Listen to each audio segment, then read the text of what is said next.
పక్క నియోజకవర్గం మధిర. నాకు ఇంకా గుర్తుంది, డిప్యూటీ సీఎంగా ఉన్న ఆనాటి సిఎల్పి లీడరు, మధిర ఎమ్మెల్యేగా ఆనాడున్న బట్టి విక్రమార్క గారు ఆ రోజు అన్న మాట ఇంకా నాకు నా చెవుల్లో ఇంకా వినబడతా ఉన్నది. దయచేసి నేను ప్రజలందరికీ విజ్ఞప్తి చేసేది ఏంటంటే, ఈ కార్డు చాలా అత్యంత విలువైనది. ఈ గ్యారంటీ కార్డుని అత్యంత భద్రంగా భద్రపరచుకోండి. 3 నెలలు జాగ్రత్తగా దీన్ని కాపాడుకోండి. మా ప్రభుత్వం రాగానే, మీరు ఈ గ్యారంటీ కార్డు తీసుకొని రాగానే అందరికీ 100 రోజుల్లో దీన్ని అమలు చేసేటువంటి కార్యక్రమం చేయబోతా ఉన్నాం.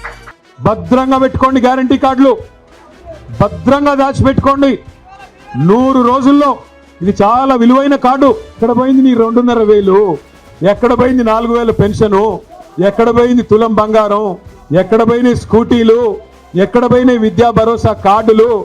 ఎక్కడ పోయినాయి 1,00,000 కోట్ల బడ్జెట్, బీసీలకి 42% రిజర్వేషన్లు? చెప్పుకుంటూ పోతే 420 హామీలు. 1 కాదు 2 కాదు. సర్వభ్రష్ట ప్రభుత్వం ఇది.